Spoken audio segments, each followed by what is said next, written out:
You want to speak Greek, but do you actually want to learn Greek?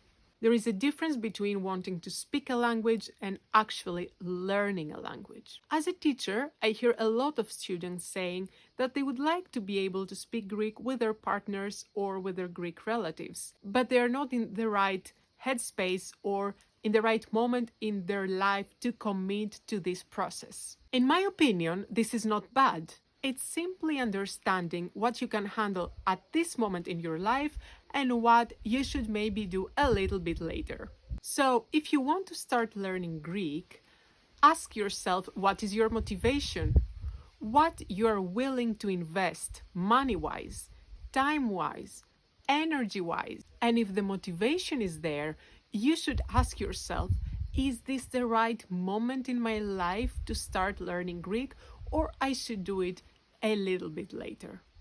What are your thoughts on this? Let me know in the comments below. Τα λέμε σύντομα. Γεια!